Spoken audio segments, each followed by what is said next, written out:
আসসালামু আলাইকুম বন্ধুরা।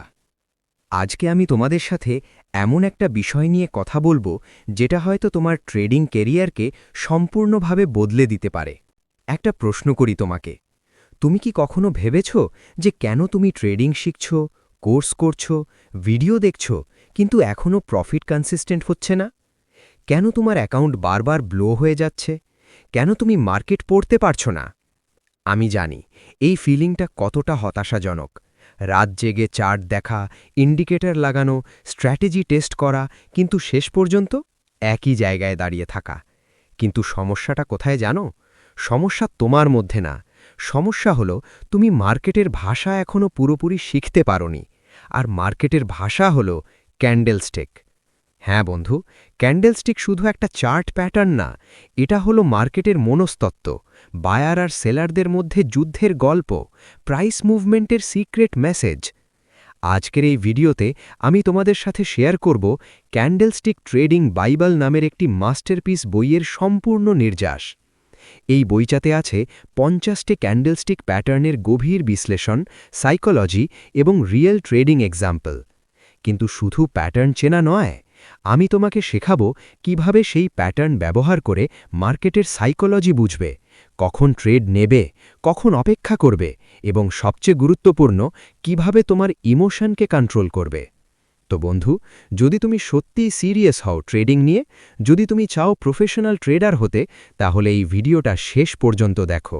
আর হ্যাঁ, ভিডিওটা যদি ভালো লাগে তাহলে একটা লাইক দিয়ে দিও, আর চ্যানেলটা সাবস্ক্রাইব করে পাশে থেকো, কারণ এরকম আরও ভ্যালুয়েবল কন্টেন্ট আমি নিয়মিত নিয়ে আসব তোমাদের জন্য। চলো তাহলে শুরু করা যাক। দেখো বন্ধু, ট্রেডিং শেখার আগে তোমাকে একটা জিনিস বুঝতে হবে। মার্কেট কোনো র্যান্ডম জিনিস না। এখানে প্রতিটা মুভমেন্টের পেছনে একটা কারণ আছে, একটা সাইকোলজি কাজ করছে। আর ক্যান্ডেলস্টিক চার্ট হল সেই সাইকোলজির ভিজুয়াল রিপ্রেজেন্টেশন। চলো খুব সহজ করে বুঝি।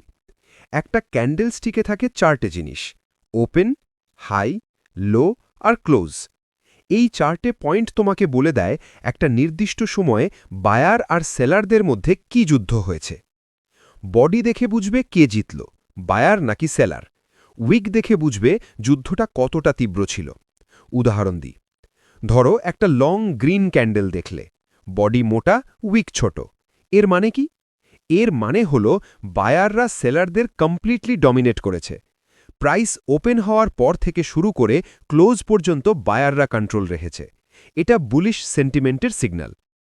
আবার ধরো একটা লং রেড ক্যান্ডেল, লম্বা আপার উইক। এর মানে সেলাররা চেষ্টা করেছিল প্রাইস নিচে নামাতে, কিন্তু বায়াররা রেজিস্ট করেছে, কিন্তু শেষ পর্যন্ত সেলাররা জিতেছে। এটা দুর্বলতার সিগন্যাল। কিন্তু বন্ধু, শুধু একটা ক্যান্ডেল দেখে ট্রেড নেওয়া সবচেয়ে বড় ভুল। এইটাই করে বেশিরভাগ বিগিনার ট্রেডাররা। তারা একটা হ্যামার দেখল, ব্যাস বাই করে বসল, একটা শুটিং স্টার দেখল, সেল করে ফেলল। কিন্তু প্রফেশনাল ট্রেডাররা কি করে? তারা দেখে কনটেক্সট। ক্যান্ডেল কোথায় ফর্ম হয়েছে, সাপোর্ট রেজিস্ট্যান্সের কাছে, ট্রেন্ডের সাথে নাকি বিপরীতে, ভলিউম কেমন ছিল। এই বইয়ের সবচেয়ে বড় শিক্ষা হল ক্যান্ডেলস্টিক একা কিছু বলে না, এটা তোমাকে প্রাইস অ্যাকশনের গল্প বলে, আর সেই গল্প তোমাকে পড়তে হবে পুরো চার্টের প্রেক্ষাপটে। উদাহরণ দিচ্ছি, ধরো একটা স্ট্রং আপক্লেন্ড চলছে, প্রাইস বারবার হায়ার হাই হায়ার লো করছে। হঠাৎ একটা ডোজি ক্যান্ডেল আসলো একটা কি রেজিস্ট্যান্স লেভেলে। এর মানে কি? এর মানে হল বায়ার আর সেলারদের মধ্যে ইনডিসিশন। বায়াররা আর প্রাইস পুশ করতে পারছে না। এটা একটা ওয়ার্নিং সিগন্যাল যে ট্রেন্ড রিভার্স হতে পারে। কিন্তু একই ডোজি যদি আসে একটা স্ট্রং সাপোর্ট লেভেলে ডাউন ট্রেন্ডের মধ্যে, তাহলে সেটা হতে পারে বুলিশ রিভার্সালের সিগন্যাল। দেখলে, একই প্যাটার্ন কিন্তু ভিন্ন কনটেক্সট, ভিন্ন মানে। এইটাই হলো মার্কেট সাইকোলজি বোঝা। এবার আসি মূল বিষয়। এই বইয়ে ৫০টা ক্যান্ডেলস্টিক প্যাটার্ন আছে, কিন্তু আমি তোমাদের সাথে শেয়ার করব সবচেয়ে পাওয়ারফুল এবং হাই প্রবাবিলিটি কিছু প্যাটার্ন, যেগুলো তুমি ডেইলি ট্রেডিংয়ে ব্যবহার করতে পারবে। পজ। Pattern 1, engulfing pattern. এটা একটা ২ ক্যান্ডেলের প্যাটার্ন। বুলিশ এনগালফিং মানে একটা ছোট রেড ক্যান্ডেলের পরে একটা বড় গ্রিন ক্যান্ডেল আসে, যেটা পুরো রেড ক্যান্ডেলকে গিলে ফেলে। এর মানে কি?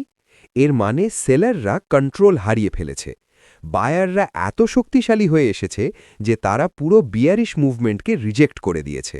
কিন্তু মনে রেখো, পজ, এই প্যাটার্ন শুধু তখনই ভ্যালিড যখন এটা একটা সাপোর্ট লেভেলে বা ডাউন ট্রেন্ডের শেষে ফর্ম হয়। যদি তুমি দেখো একটা র্যান্ডম জায়গায় এনগালফিং হয়েছে, তাহলে সেটা ফলস সিগন্যাল হতে পারে। পজ। প্যাটার্ন 2, হ্যামার আর হ্যাঙ্গিং ম্যান। হ্যামার আর হ্যাঙ্গিং ম্যান দেখতে একই, ছোট বডি, লম্বা লোয়ার উইক, খুবই ছোট আপার উইক, কিন্তু পার্থক্য কি? পজ। পার্থক্য হল কনটেক্সট। যদি এই প্যাটার্ন ডাউন ট্রেন্ডের শেষে একটা সাপোর্ট লেভেলে আসে, তাহলে এটা হ্যামার, বুলিশ রিভার্সাল সিগন্যাল, আর যদি একই প্যাটার্ন আপ ট্রেন্ডের শেষে রেজিস্ট্যান্সে আসে, তাহলে এটা hanging man, bearish reversal signal. Lower wick যত লম্বা হবে, সিগন্যাল তত স্ট্রং, কারণ এটা বলে সেলাররা চেষ্টা করেছিল প্রাইস নামাতে, কিন্তু বায়াররা সব রিজেক্ট করে দিয়ে প্রাইস আবার ওপরে তুলেছে। পজ। প্যাটার্ন 3, মর্নিং স্টার আর ইভিনিং স্টার। এটা 3 ক্যান্ডেলের প্যাটার্ন এবং অত্যন্ত রিলায়েবল। মর্নিং স্টার হল প্রথম ক্যান্ডেল লং বিয়ারিশ মানে রেড, দ্বিতীয় ক্যান্ডেল ছোট বডি, ডোজি বা স্পিনিং টপ, ইনডিসিশন, তৃতীয় ক্যান্ডেল লং বুলিশ মানে গ্রিন। এটা একটা স্ট্রং বুলিশ রিভার্সাল সিগন্যাল। এর মানে সেলাররা ক্লান্ত এবং বায়াররা নতুন করে কন্ট্রোল নিচ্ছে। ইভিনিং স্টার হল এর উল্টো, বিয়ারিশ রিভার্সাল। কিন্তু বন্ধু, একটা জিনিস খুবই গুরুত্বপূর্ণ, শুধু প্যাটার্ন চিনলেই হবে না, তোমাকে কনফার্মেশন নিতে হবে। কিভাবে? ধরো তুমি একটা বুলিশ এনগালফিং দেখলে সাপোর্ট লেভেলে, এখন কি করবে? সাথে সাথে বাই করবে? না, তুমি অপেক্ষা করবে পরের ক্যান্ডেল দেখার জন্যে। যদি পরের ক্যান্ডেল বুলিশ ক্লোজ করে, তাহলে সেটা কনফার্মেশন, তখন ট্রেড নেওয়া সেফ। পজ। আর সব সময় স্টপ লস ব্যবহার করবে। বুলিশ প্যাটার্নে স্টপ লস দেবে ক্যান্ডেলের লো এর নিচে, আর বিয়ারিশ প্যাটার্নে স্টপ লস দেবে ক্যান্ডেলের হাই এর উপরে। পজ। স্টপ লস ছাড়া ট্রেড করা মানে জুয়া খেলা, আর জুয়া খেলে তুমি কখনো প্রফেশনাল ট্রেডার হতে পারবে না। পজ। আর একটা গুরুত্বপূর্ণ বিষয়, ভলিউম। যখন একটা রিভার্সাল প্যাটার্ন ফর্ম হয়, সাথে যদি হাই ভলিউম থাকে, তাহলে সেই সিগন্যাল অনেক বেশি রিলায়েবল, কারণ হাই ভলিউম মানে অনেক মার্কেট পার্টিসিপেন্ট সেই মুভমেন্টে অংশ নিচ্ছে। এটা স্ট্রং মার্কেট সেন্টিমেন্টের ইঙ্গিত। এবার আসি সবচেয়ে গুরুত্বপূর্ণ পার্টে, ট্রেডিং সাইকোলজি। দেখো বন্ধু, তুমি যত ভালো স্ট্র্যাটেজি জানো না কেন, যত প্যাটার্ন চিনো না কেন, যদি তোমার মাইন্ডসেট ঠিক না থাকে, তুমি কখনই সফল হবে না। এই বইয়ের লেখক একটা চমৎকার জিনিস বলেছেন, the market doesn't care about your emotions, it only cares about supply and demand. Market তোমার ভয়, লোভ, রাগ কোনো কিছুই বোঝে না, সে শুধু সাপ্লাই আর ডিমান্ড অনুযায়ী চলে। কিন্তু সমস্যা কি? আমরা মানুষ, আমাদের ইমোশন আছে। ধরো তুমি একটা ট্রেড নিলে, ভাবলে এটা হিট করবেই, কিন্তু প্রাইস তোমার বিপরীতে চলে গেল। তোমার মাথায় কি হয়? Panic, fear. আরে না, আমার টাকা শেষ, স্টপ লস কেটে গেলে তো লস হবে, চলো আরেকটু হোল্ড করি, হয়তো ফিরে আসবে। আর এইখানেই তোমার ধ্বংস শুরু হয়, কারণ তুমি তোমার ট্রেডিং প্ল্যান ভেঙে ফেলছ, তুমি তোমার ইমোশনকে কন্ট্রোল করতে পারছ না। আবার ধরো তুমি একটা ট্রেডে প্রফিট করলে, ভালোই প্রফিট হলো, এখন তোমার মনে কি আসবে? ওয়াও, আমি তো জিনিয়াস, এত সহজে প্রফিট, চলো আরেকটা ট্রেড নিই, আরও বড় লট সাইজে। এটা হলো গ্রিড, লোভ। আর এই গ্রিড তোমাকে ওভার ট্রেড করাবে, বড় রিস্ক নিতে বাধ্য করবে, এবং শেষ পর্যন্ত তুমি হারাবে। তাহলে সমাধান কি? সমাধান হলো ডিসিপ্লিন, সেলফ কন্ট্রোল আর একটা স্ট্রং ট্রেডিং প্ল্যান। বইটাতে লেখক বলেছেন, প্রতিটা ট্রেডের আগে তোমার নিজেকে 3টে প্রশ্ন করতে হবে। 1, কেন আমি এই ট্রেড নিচ্ছি? সেটআপ কি ক্লিয়ার? 2, আমার রিস্ক রিওয়ার্ড রেশিও কত? মিনিমাম 1:2 হতে হবে। 3, যদি ট্রেড রং হয়, আমার সর্বোচ্চ লস কত হবে? অ্যাকাউন্টে 2%-এর বেশি না। যদি এই 3টে প্রশ্নের উত্তর ক্লিয়ার না থাকে, তাহলে ট্রেড নেবে না। এত সিম্পল। আরেকটা গুরুত্বপূর্ণ বিষয় হল জার্নালিং। প্রতিটা ট্রেডের একটা রেকর্ড রাখো। কেন ট্রেড নিয়েছিলে, কোন সেটআপ ছিল, ইমোশনাল স্টেট কেমন ছিল, ফলাফল কি হলো। সপ্তাহ শেষে এই জার্নাল রিভিউ করো, দেখবে তোমার ভুলগুলো পুনরাবৃত্তি হচ্ছে। হয়তো দেখলে তুমি বারবার ফোমোতে ট্রেড নিচ্ছ, হয়তো দেখলে তুমি স্টপ লস মুভ করে ফেলছ। এই প্যাটার্ন চিনলে তুমি নিজেকে ঠিক করতে পারবে। মনে লাগবে বন্ধু, ট্রেডিং একটা স্কিল, আর যে কোনো স্কিল ডেভেলপ করতে সময় লাগে। তুমি একদিনে ফুটবলার হতে পারো না, একদিনে ডাক্তার হতে পারো না। তাহলে কেন ভাবছ একদিনে প্রফেশনাল ট্রেডার হয়ে যাবে? ধৈর্য ধরো, ছোট ছোট উইন সেলিব্রেট করো, লসকে লেসন হিসেবে নাও। আর সবচেয়ে বড় কথা, নিজের ওপর বিশ্বাস রাখো।